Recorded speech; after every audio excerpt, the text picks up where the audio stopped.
the Sweet Sparrow Knits podcast. My name is Julie, and you can find me on Ravelry and Instagram as Sweet Sparrow Knits, and you can find my hand-dyed yarn at sweetsparrowyarns.etsy.com. Thanks so much for joining me. I hope you are all doing well. I know this is a strange time, particularly for those of you who have children. So whatever choice you have decided to make for how to handle school for this year, I am proud of you because I know it was a difficult decision, and I hope that it's going well. Things have continued to be pretty quiet around here, which is lovely. It has been a few weeks of gardening and cooking and preserving, and that has been lovely. I don't have a ton of knitting content.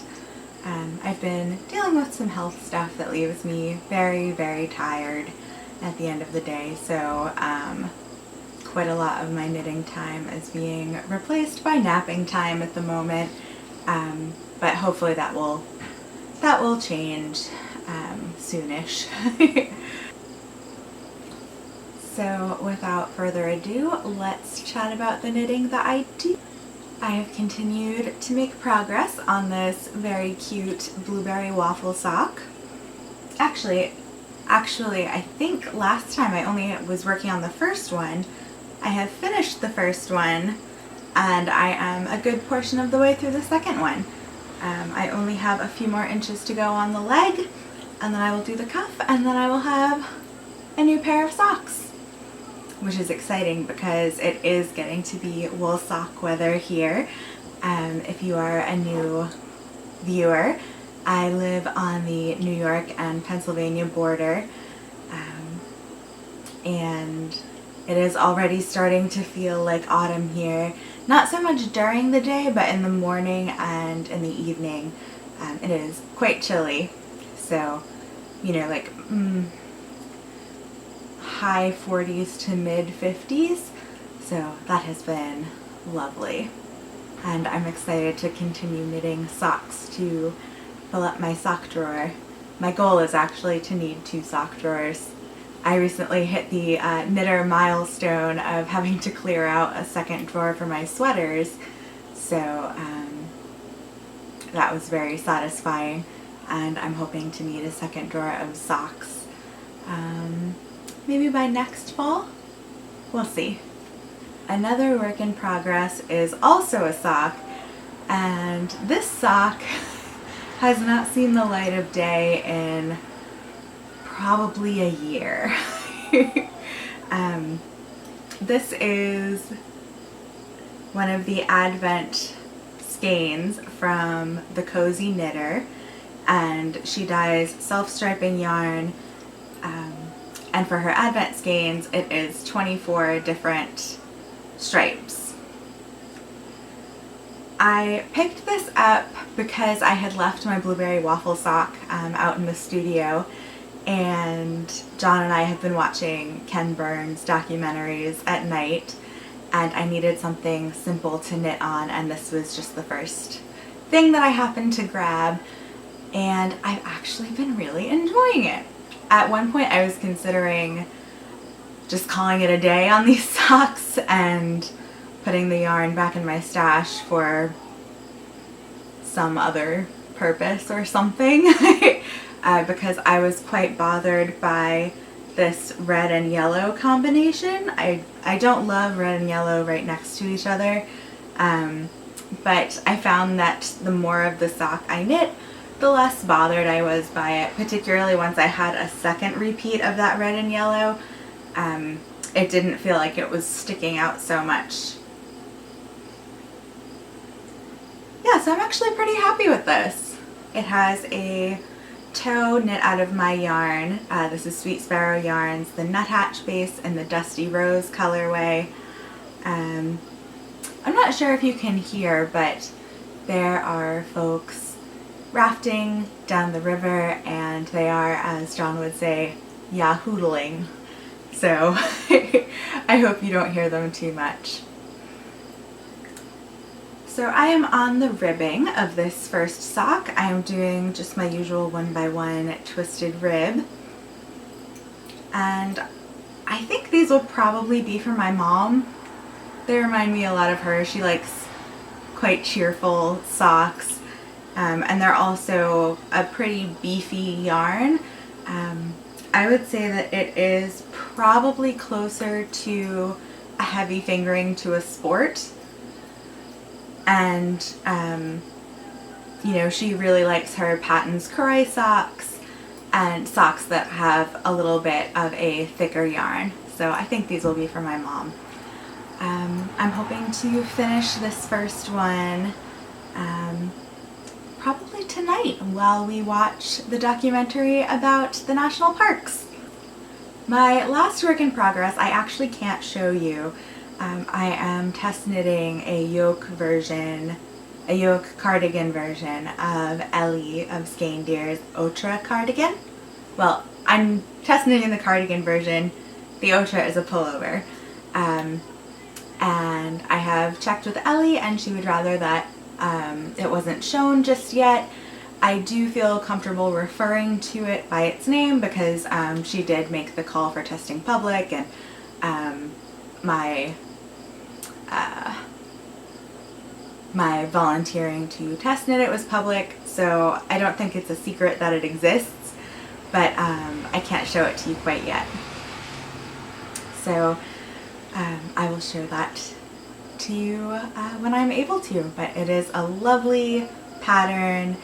The color work is very enjoyable. I'm actually finished with the color work. I finished it yesterday, and I am working on the short row shaping, and soon I will be splitting for sleeves. Mr. Bilbo is right here next to me. I think he's gonna hop up. He either wants to come say hi, or he wants to lurk under the couch and attack my feet. It's hard to tell with him. Yeah. There he is. There you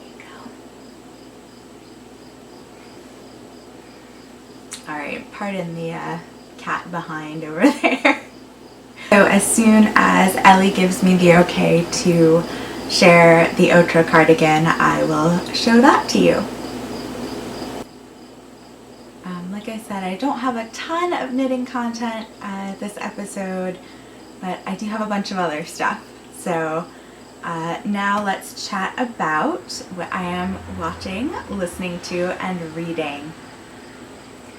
I have been watching Star Trek Deep Space Nine for the umpteenth time. I have had it on while I've been working on a weaving commission, which is exciting, and I'm looking forward to sharing that with you as well, and I will do that as soon as the recipient receives it. I'll be sending it out in the next few days, so hopefully by next episode I will be able to show you. So the reason that I have Star Trek Deep Space Nine on again is because I have watched it. Hi Bilbo.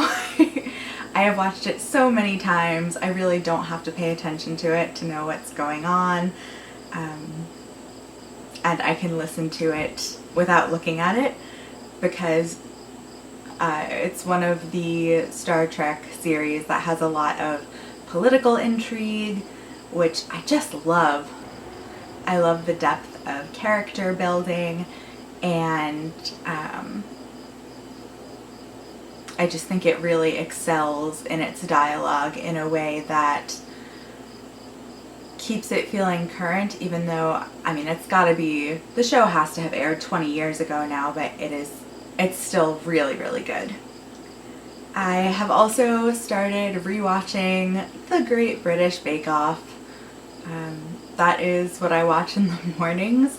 I tend to wake up early, usually between 5:45 and 6:30, although for instance today it was 5, and then I have a few hours of cozy knitting time. I make my coffee or tea, and settle in on the couch down here and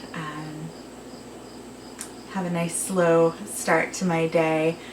And I've been really enjoying watching the Great British Bake Off for that. It's just so soothing. Like a lot of us, I am really struggling with the tendency to wake up and immediately look at the news, and that is just not a good way to start my day. So watching the Great British Bake Off has been my sort of counterpoint to the news. It's like the exact opposite thing to do in the morning of reading the news is watching the Great British Bake Off, and I have kind of needed that to get myself out of the habit of checking the news in the morning. So that's been really, really pleasant. Oh boy. Alright, reading and listening. I am listening to a new audiobook, which is Jonathan Strange and Mr. Norrell by Susanna Clark. And this was recommended by my wonderful friend Jack, who is Cozy Punk on Instagram. And I'm really enjoying it so far. I'm only a few hours in. It is magic related, but it takes place in Yorkshire, England, which, if you've been watching for a while, you know that I do love reading and watching things about the English countryside. So that's been very enjoyable. It has an academic vibe that I find very appropriate for this time of year, because it still feels like back to school to me, even though I'm 30. I still get that kind of back to school vibe this time of year, and it kind of feels like the start of a new year almost more than January does. So yeah, I'm really enjoying that. And then I have barely started reading a new book, which is The Winter Sisters by Tim Westover. And when I say I have barely started it, I mean I finished the prologue. So I don't really have any opinions on it yet. So far I like the writing style, and from what I have gleaned so far, it is about the time period when belief in magic and sort of folk remedies was switching over to a belief in science and medicine, and that's a transition that I find really interesting. I can't think of the name of the other book that I have read that deals with something similar. Let me look that up really quick because it was a really good book. Okay, that book was The Birth House by Amy McKay, and she also wrote Witches of New York, which is another excellent book. So The Winter Sisters has a kind of similar premise to that. There is a similar premise, and it's one that I enjoy a lot. So I am looking forward to getting a little bit more deeply into that. And I also am able to read and knit at the same time, as long as I'm... Hi, Bilbo. Oh, he's decided it's blanket time. I'll scoot over so you can see how cute he is.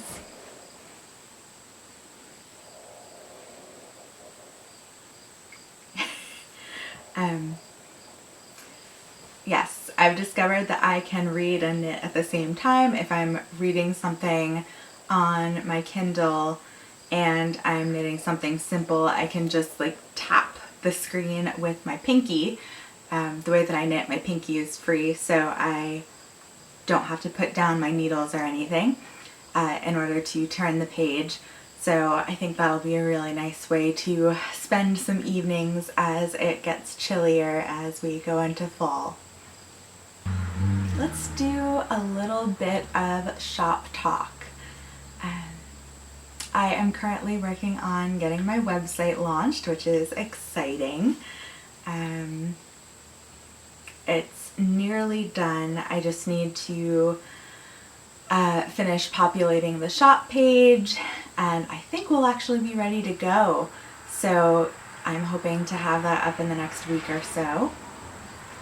And I also would like to share with you my latest batch of naturally dyed yarn, all of which is in the shop right now.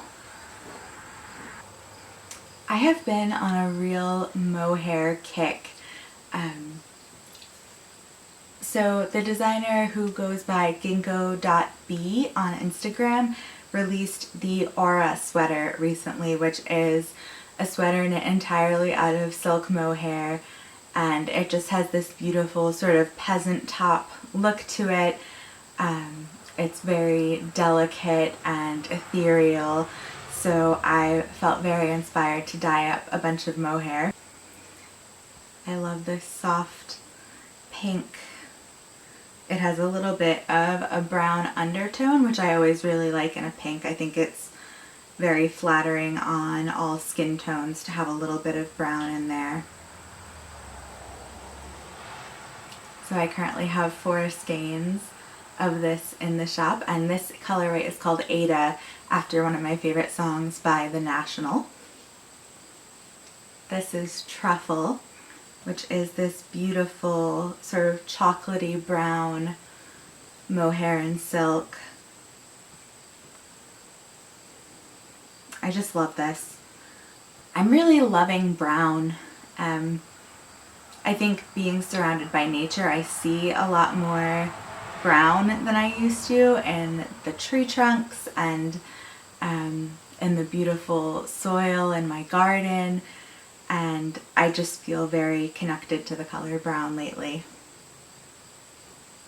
I wonder if you can hear Bilbo purring. He is so happy to be having his blanket time.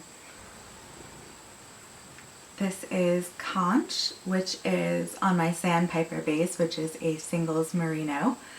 And it's a really beautiful soft pink with hints of gray. I just love this color.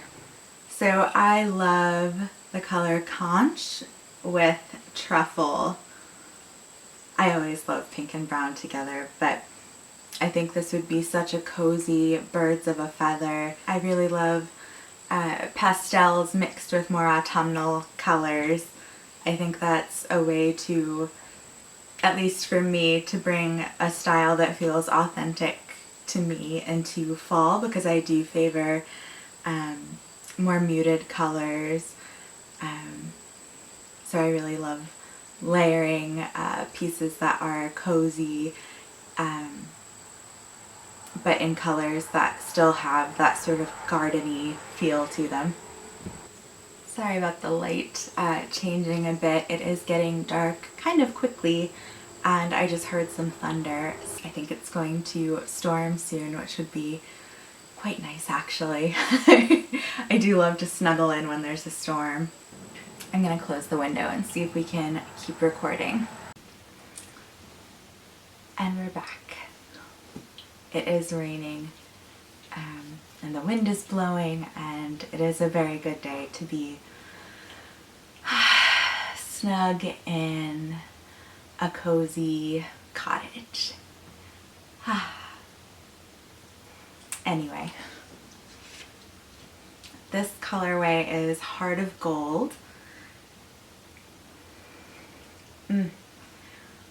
I love it. I love the richness of this color, and I have 2 skeins on my Sandpiper base and 2 on my Feather base. This color is Fern, and I am delighted with this color. Green is a little bit of a difficult color to get in natural dyeing, as counterintuitive as that seems. So getting a really gorgeous green made me very happy. And I think I have 2 of this in stock. Let me check. Yes, so this is actually Autumn Fern, and I have 2 of these on my mohair silk base. And lastly, this is not a new addition to the shop. It's been in there for a few weeks, It was part of my first naturally dyed update. But this is raspberry meringue, and it is such a gorgeous pinky purpley color with some gray undertones, and I think this would be a gorgeous Aura sweater.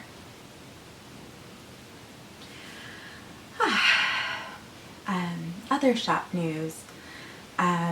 So I am just about caught up on current weaving commissions. I have one more to do.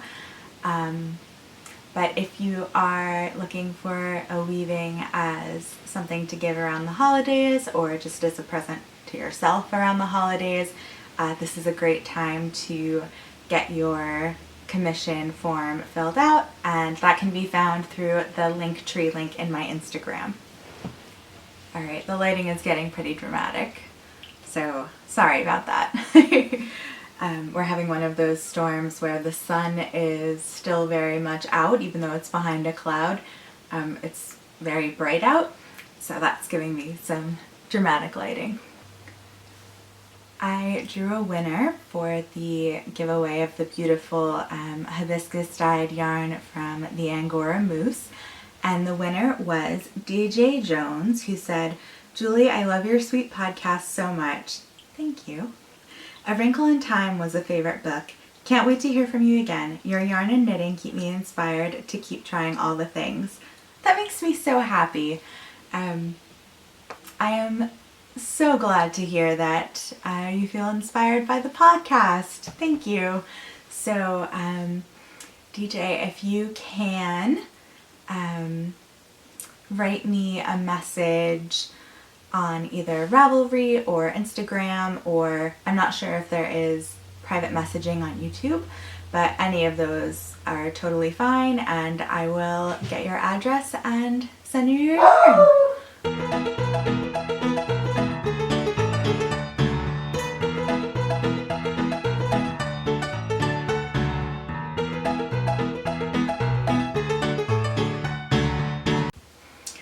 So I want to chat with you a little bit about what has been going on in the garden, as well as what I've been working on with food preservation. So I got 11 pounds of canning peaches at the farmer's market 2 weeks ago, and I turned them into spiced peach jam. I'll put in a picture here so that you can see it a little bit better, but it is so delicious. I studied what a safe ratio of sugar to fruit is to make sure that the jam is preserved well, and then I kind of went off book. I decided to leave the skins on the peaches as I was making jam because I like that sort of more marmalade texture to it. I like a chunky jam. So I did not cook them down until they were totally smooth. I definitely left pieces in here as well as leaving the skins on, and that also made it a lot faster as well. And then I added some cinnamon, and I will be publishing the recipe for my spiced peach jam on the blog as soon as it launches. And I've been making pickles. Our cucumbers have been doing really well, which has been very exciting. Our zucchini were kind of a flop, to be honest. I think I overwatered them early in the season and they just never quite recovered from that. And just as they were starting to recover, we were hit by really heavy rain from, I think it was Hurricane Isaias, Tropical Storm Isaias. I'm not sure which one, but it was extremely heavy rain, and for plants that had been overwatered, that just was kind of a nail in the coffin. So we currently have one zucchini plant still going. I did pull up the others because they were just really bumming me out and they weren't producing, and I just wanted to use the space for fall crops rather than trying to nurse along these zucchini plants that they weren't improving anymore. So I now have fall crops planted, and for fall I planted bush beans, the same variety that I actually already have, which I think is tender green bush beans, and I have those already up at the moment, which I did a summer planting of them, and they are delicious and grow very quickly. So I planted quite a lot of those for fall as well, along with some white dwarf sweet peas, and spinach, and some lettuce and carrots. So hopefully we'll have lots of tasty crops to continue preserving through fall.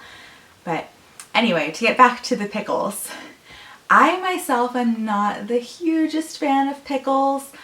I definitely like homemade ones better than I like store-bought ones.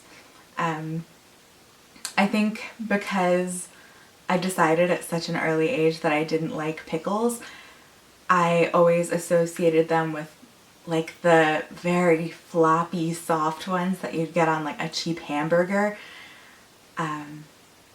which was always a horrible surprise because I always would order it without pickles, and occasionally if there was pickles on it, I was just like, oh god, this is the worst. So I was sure that I didn't like pickles. But homemade ones are not so bad. In fact, they're pretty good. I don't think I will ever love them, but they're definitely something that I enjoy occasionally. But John loves pickles, so I have been making quick pickles, or sometimes also called refrigerator pickles. And the most recent batch that I did using a brine of rice vinegar and salt and peppercorns and some oregano, and those came out really nicely. So I would like to, I'll probably buy cucumbers at the farmer's market, because if I'm going to fire up the canning pot, I want to be canning quite a lot of something, just because it takes, it takes time to get it up to a high enough temperature, and it just doesn't make sense to do it for, a few pints. It makes sense to do it for 7 or 8. So I will probably buy some cucumbers at the farmer's market and make pickles and can them so that John can enjoy them all winter long. I am also looking forward to making tomato sauce. We have a ton of tomatoes that we're waiting for them to ripen. Unfortunately, we also just got tomato hornworms. They're really gross. There aren't a lot of insects that gross me out, but they really, I don't like them. They give me the heebie-jeebies. So Jenny from Tiny Paper Foxes actually just gave me the tip recently when I posted about this on Instagram, that a blacklight flashlight will reveal hornworms, because they're very hard to see in the daytime. They're very well camouflaged. So you can be looking at the same spot for like 10 minutes and then suddenly see a hornworm and realize you didn't see it until then. So anyway, they don't seem to be doing a ton of damage. I'm pretty vigilant in checking for them. But I am a little bit concerned about blossom end rot. A few of our early tomatoes did have blossom end rot. I'm hoping that it's just, again, like the zucchini, the influx of water from the tropical storm, and that the later tomatoes will be okay. I don't have any out there right now that are showing signs of blossom end rot, but I'm a first-year gardener. I get very nervous about these things. I did grind up some eggshells and put them in the dirt around the base of the plants, because blossom end rot is a sign of lack of calcium, which usually happens when there's like a big rainstorm and the calcium gets kind of washed out of the soil. So hopefully hopefully that will have been enough of an intervention to make the difference, because the tomatoes are looking so beautiful. I will put in some footage, but they're just so abundant. There are giant ones, there are San Marzanos, there are tiny grape tomatoes or cherry tomatoes, and grape tomatoes that have this beautiful purple striation. I did not expect my tomatoes to do this well my first year. I had always heard that they were tricky, and I think it was a combination of just getting lucky and also having really lovely plants. One of my current tomato plants was from seed, and then the rest I purchased at the farmer's market back in maybe April, and they just have all done incredibly well. I have my first dahlia ready to bloom, which is exciting. I'm hoping to get a short but intense season of blooms this year, and then next year I'll know to get them in the ground a little earlier, and I'll already have the garden set up. I won't have to fence until like we did this year, so I should be able to get them in earlier and enjoy them for more of the summer next year. And last but not least, I asked on Instagram for any questions that folks would like me to answer this episode, so let me pull those up. Okay, I got quite a few questions. Mom of Peg asks, what natural dye has made the most unexpected result? I would have to say my birch bark. I was hoping for a rosy pink, and that did not happen. I think the bark may have been just too old and had been in the rain too many times, because it was from a tree that had fallen down or been cut down, I'm not sure, quite a while before we moved here. So I don't know if maybe it just lost its potency over time, but I got a barely there tan, and I had let it ferment for like 3 weeks. So if it was going to give me a strong color, it would have. I played with the pH of the dye bath. Just wasn't happening, so I ended up over dyeing it, and it was fine. But I would say that was quite a big surprise to me, because I would have thought that with the strength of that dye bath, having fermented for weeks, that I would have gotten a stronger color. Courtney Leah Steele asks, what is your favorite aspect of your job and why? Probably coming up with new colorways. I really love the process of taking a colorway idea and kind of working through the emotional aspects of it, and I talked more about that in the last episode, so I don't want to get into it too heavily, but probably coming up with new colorways and weaving. Mew3766 asks, when did you begin your garden journey? Well, I grew up gardening. My dad always had a garden, and I loved to help him and just be in the garden. It's something that's always been really calming and rejuvenating for me, and we moved out to the country in February, and we started our seeds probably a month later. So our own garden journey, mine and John's, started just this year, which has been wonderfully exciting. It is our first year gardening here, and I'm excited already for next year. But gardening has been something that has been in my life for my whole life. And then living in and around New York City for 10 years, including college, I really was not getting the chance to garden, and it was one of the things I was most excited to do when we moved, and it has just been such a joy. Our Freckled Life says, what has been your favorite thing to grow so far?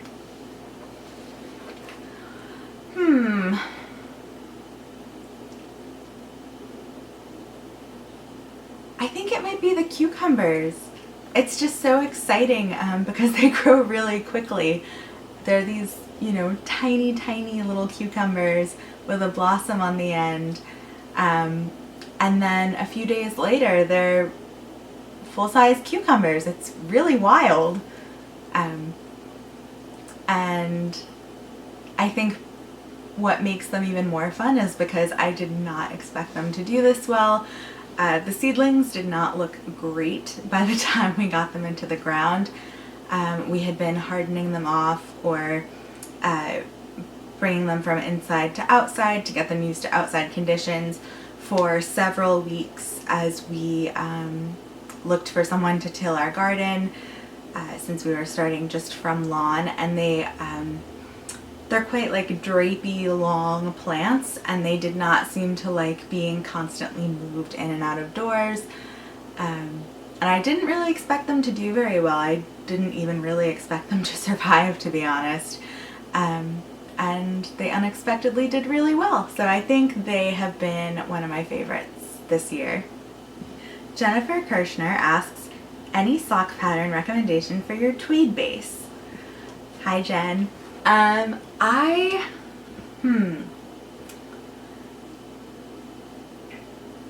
a big fan of simple textured socks, so I really love Hermione's Everyday Socks, Blueberry Waffle Socks, but I am really wanting to knit the sock patterns by Olivia of This Handmade Life.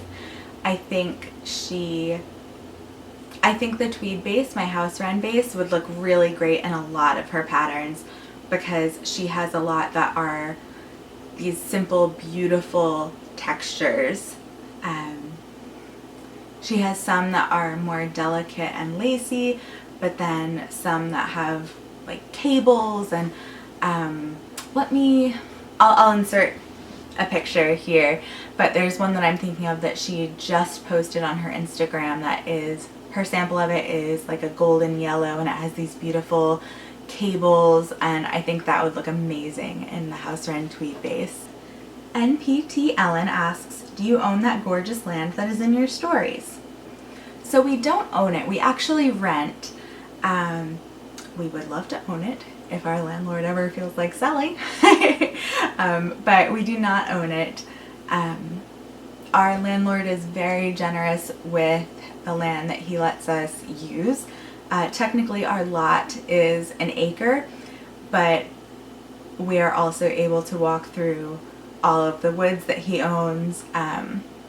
So the trail behind our house, which is what you mostly see me post in the mornings when I'm walking Reggie the dog, is part of our lot, and that was a road at one time, or was supposed to be a road at one time, and I'm not sure whether it was shut down or whether they just decided that it wasn't a good idea, because the road, it doesn't actually extend all the way up to meet the other road that is up there. So and according to the people who the family who owned the house before our landlord bought it, who actually they stopped by to say hello, which was really great. According to them, that was never a functional road, so I don't know why it was put there, but that's what it is. And then our landlord also owns land down by the river, and so that's where I'm walking down by the river in the mornings, and that's where if we want to go down and read or take a swim, that's where we go. Jen Marco asks, what are your 3 favorite things about living in the country? Well, the first has to be living with John. He just makes me so happy, and this is our first time living together, and it's actually my first time ever living with a partner, and I was a little bit nervous. I was really excited but a little bit nervous because it was a new experience, and I'm very introverted and need a lot of alone time, and getting to see him every day is just better than I could have ever imagined. So that's my number 1 thing. I think second is getting to live around nature and in nature. This morning it was a little bit chilly when I took Reggie on his walk, and I walked outside and just feeling the cool air on my skin and feeling it was so clean was just wonderful. And getting to live near the river is absolutely incredible. I've always been very drawn to water. I'm a Cancerian. So getting to live near water was like on my dream wish list. So that is absolutely amazing to get to live near water. And I lived near water in Bayonne as well, but the water that I lived near then was Newark Bay, which is not the cleanest. It definitely does not give you that same feeling as a beautiful, rushing, wild river. Although I did like looking at it. But getting to be near a beautifully clean body of water is amazing. And third, it's gotta be the quiet. Just peace and quiet is so nice. I took a nap in the hammock this morning. As I mentioned earlier, I was up at 5 today, so around 9:30 I was ready for a snooze, and I took a little nap out in the hammock, and just listening to the birds and hearing the wind in the trees was amazing. Just the peace is probably my third favorite. And those are all of the questions that I got. So I think I'm going to do a little bit more weaving and then edit this podcast tonight and tomorrow morning. If you've written me an Instagram message, I apologize for the delay in getting back to you. I am going to be working through those in the next few days. Like I said, I've just needed a lot of extra rest lately, so I'm a little bit behind on my Instagram DMs. So I will be getting back to you shortly. I think I'm going to make chicken and dumplings for dinner tonight. That should be yummy. As far as I'm concerned, soup season is upon us, and I hope that you are finding ways to find joy and peace, even in circumstances that are far from ideal. And I will talk to you again soon. Bye.